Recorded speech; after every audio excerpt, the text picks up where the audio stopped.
من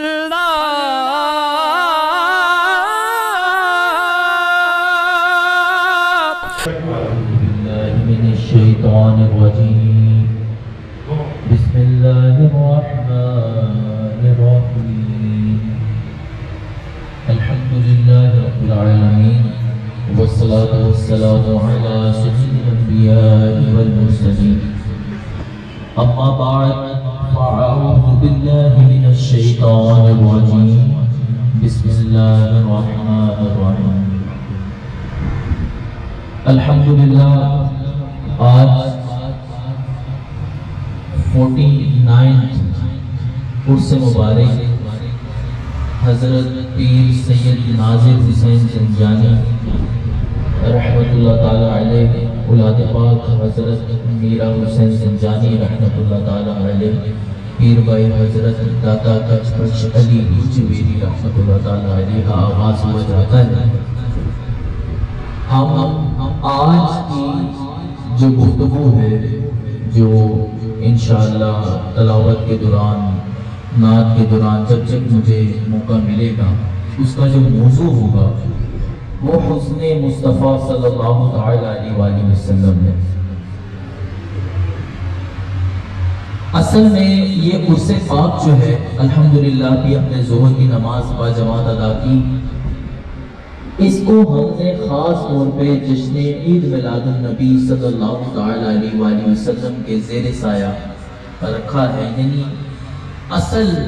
مقصود تو رسول اللہ صلی اللہ علیہ وآلہ وسلم کا ذکر ہے، اور انہی کے ذکر سے تمام بزرگان دین کا ذکر ہے۔ تمام فیض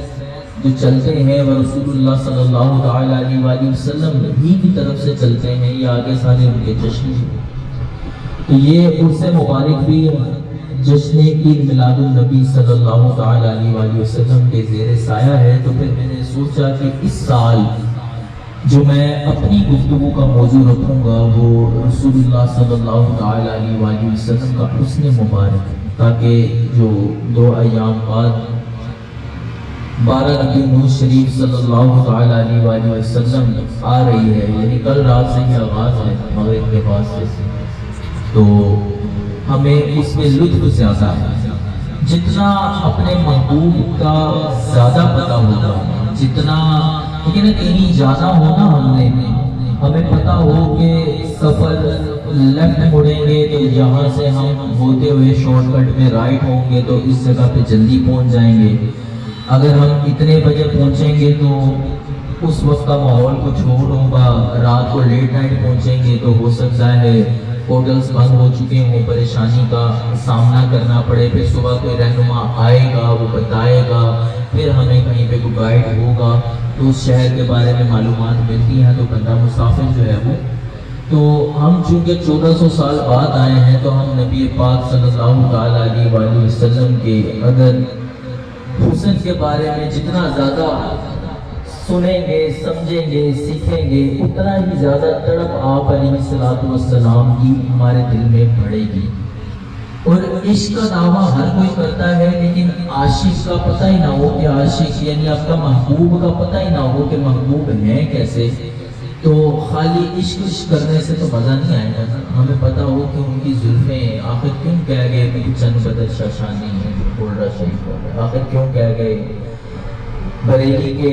تاجدار کے سرزاوہ قدم ہے تن سلطان زمن پھول، آخر کیوں کہہ گئے تیری نسل پاک میں ہے بچہ بچہ نور کا، کوئی نور کہہ رہا ہے، کوئی پھول کہہ رہا ہے، کوئی منہ کو چند بدر شاشانی کہہ رہا ہے، اگر قرآن پڑھیں تو بطوحا کہا جا رہا ہے۔ تو اس کو ہم انشاءاللہ ساتھ ساتھ پڑھتے جائیں گے تاکہ عشق میں بھی اضافہ ہوتا چلا جائے۔ ابھی محفل کا باقاعدہ آغاز ہم تلاوت قرآن پاک سے کریں گے، جس کے لیے میں دعوت دوں گا حافظ محمد ناصر اتاری قادری دامت برکاتہ العالیہ کو۔ آپ مرکزی نعت خواں بھی ہیں دعوت اسلامی کے، آپ تشریف لائیں اور نعت تلاوت قرآن پاک سے محفل کا باقاعدہ آغاز کریں۔ حافظ محمد ناصر اتاری قادری۔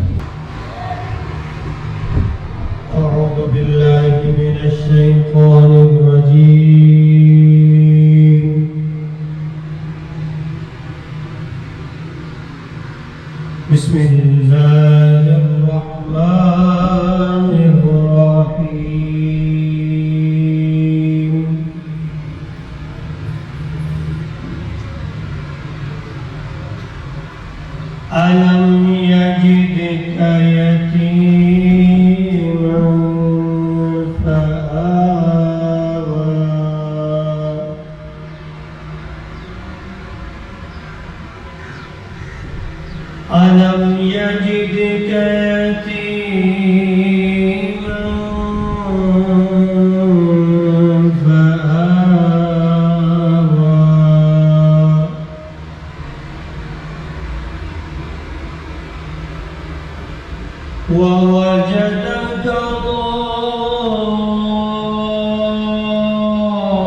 ووجدك عائلا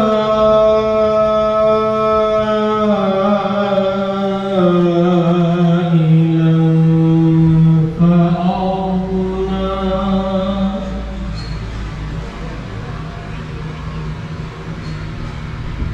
فأما اليتيم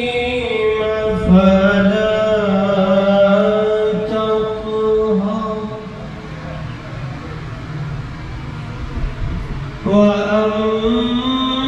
وأما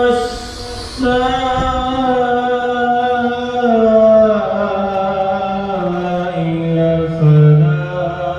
تنهر وأما بنعمة ربك فحدث آمنت بالله صدق الله العظيم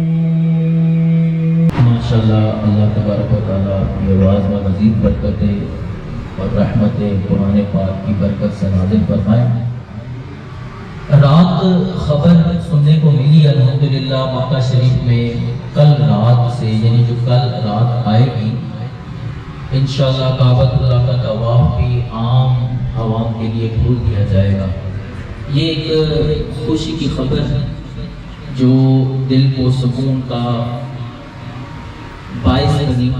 اور اللہ تبارک و تعالیٰ پاکستان کی جو عوام ہے ان کے لیے بھی جلد از جلد مکہ مدینہ کی راہیں کھولیں۔ کعبۃ اللہ کی جو رحمتیں ہیں، وہ برکتیں ہیں، وہ بے شمار ہیں۔ جب بندہ عمرے پہ جائے یا حج پہ جائے اور ہمیں پتہ ہونا کہ کعبہ کو دیکھنے کا کیا کیا ثواب ہے۔ میں ایک روایت پڑھ رہا تھا تو رات کو خبر سے مجھے ایک دم سے یاد آئی، میں نے سوچا کہ جو ہمارے یہاں پر محفل میں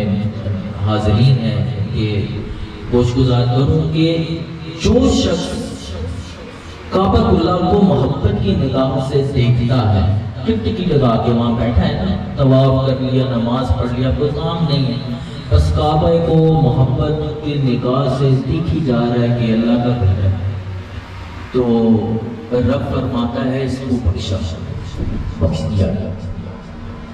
اور رب تعالیٰ خود کعبہ کے اوپر روزانہ 100 مرتبہ نگاہ رحمت فرماتا ہے۔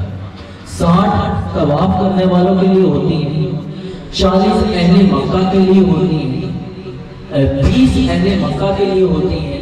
اور 20 ہی جتنے افراد وہاں پر بیٹھے ہیں ان لوگوں کے لیے ہوتی ہیں۔ اب وہ چاہے نماز پڑھ رہے ہیں، سو رہے ہیں، ویسے محبت کی نگاہوں سے کعبہ کو دیکھ رہے ہیں، یا کھانا کھا رہے ہیں، کسی کو اچھی بات دے رہے ہیں، تلاوت قرآن پاک کر رہے ہیں، اللہ اللہ کر رہے ہیں، رسول اللہ صلی اللہ تعالیٰ علیہ وسلم کا ذکر کر رہے ہیں، کسی بھی حال میں ہیں لیکن غیر شرعی حرکت نہیں کر رہے، تو رب تعالیٰ ان پہ بھی 20 نظریں رحمت کی فرماتے ہیں۔ کتنی بڑی بات ہے، اور یہ روزانہ ہوتا ہے، روزانہ رب کی براہ راست نظر رحمت بندے پہ ہو جانا یہ بخشش کا سامان ہے۔ فرشتے کہتے ہیں یا اللہ جو نماز پڑھ رہا ہے رب فرماتا ہے بخشا، جو طواف کر رہا ہے رب فرماتا ہے بخشا، جو قرآن یعنی جو بھی نیکی کا کام کر رہا ہے، جو سویا ہوتا ہے نا حرم کے اندر یا حرم کی حدود کے اندر، جہاں جہاں رب تعالیٰ کی رحمت کی نظر ہے، تو فرشتے کہتے ہیں یا اللہ صرف یہی رہ گیا ہے جو غیر شرعی کام تو نہیں کر رہا لیکن سویا ہوا ہے، تو رب فرماتا ہے اس کو بھی بخشا۔ تو مکہ جب بھی جائیں نا تو کسی اہل علم کے ساتھ جائیں، وہاں پہ ہمیں معلوم ہونا چاہیے کہ مکہ اور مدینہ کے اندر کیا کیا جگہ جگہ رب تعالیٰ نے مسلمانوں کے لیے راز رکھے ہوئے ہیں، رحمتیں رکھی ہوئی ہیں، برکتیں رکھی ہوئی ہیں۔ حتیم جو ہے وہ عین کعبہ کا حصہ ہے، اور جس نے اس میں نماز پڑھی اس نے گویا کعبہ ہی کے اندر نماز پڑھی۔ اب یہاں پہ مزے کی بات یہ ہے کہ حتیم ہی میں جنت کا ایک دروازہ بھی ہے۔ اب میں اگر شروع میں بتا دوں گا تو باقی آنے والے جو لوگ ہیں ان کے لیے یہ بات جو ہے وہ رہ جائے گی، تو انشاءاللہ اس کو بعد میں عرض کرتا ہوں۔ تو کعبہ کا ذکر چل رہا ہے، اور ہمارے جو صدر محفل ہے حضرت سید انتظار حسین زنجانی دامت برکاتہ العالیہ وہ بھی تشریف لے آئے، ہم ان کو دل کی گہرائیوں سے خوش آمدید کہتے ہیں۔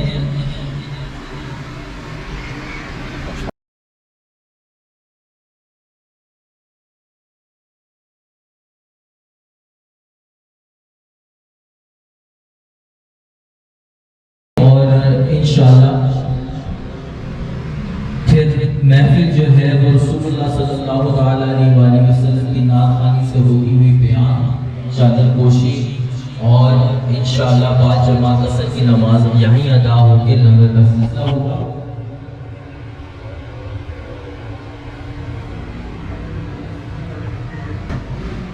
شاہ صاحب کے ساتھ ہی سید آصف بخاری صاحب تشریف لائے ہیں، ہم ان کو بھی دل کی گہرائیوں سے خوش آمدید کہتے ہیں۔ ان کے ساتھ ظہور گیلانی صاحب تشریف لائے ہیں، ان کو بھی دل کی گہرائیوں کے ساتھ خوش آمدید کہتے ہیں۔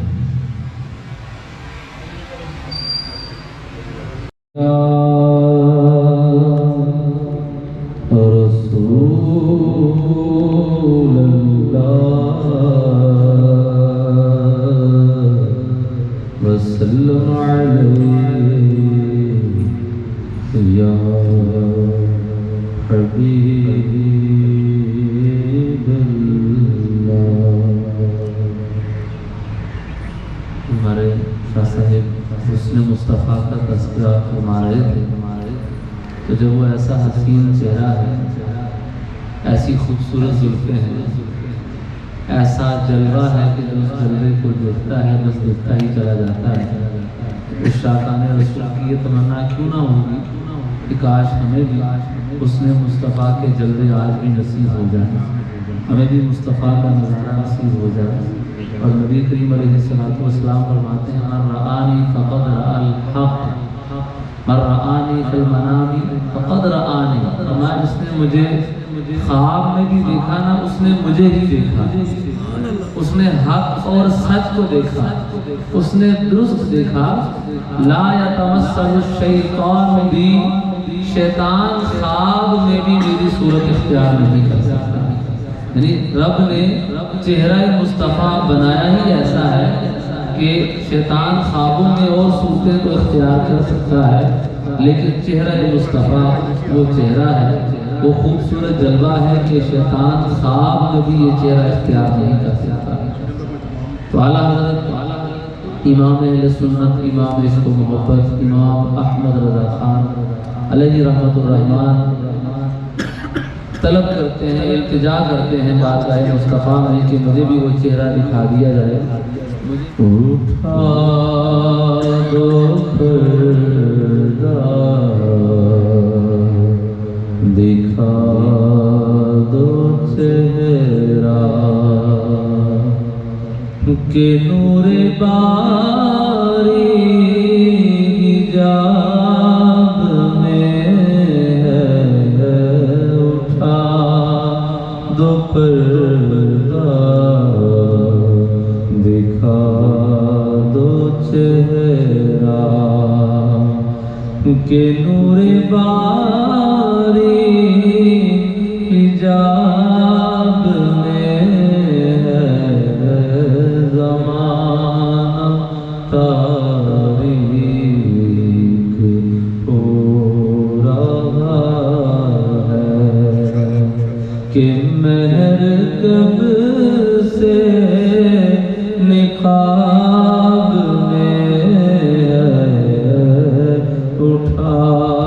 دو پردہ دکھا دو چہرہ،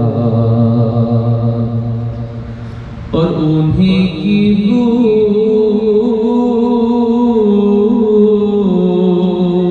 مایا سمن ہے، انہی کا جلوہ چمن چمن ہے، انہی کی بو مایا سمن ہے، انہی جلوہ چمن چمن ہے، انہی سے گلشن مہک رہے ہیں، اور انہی کی رنگت گلاب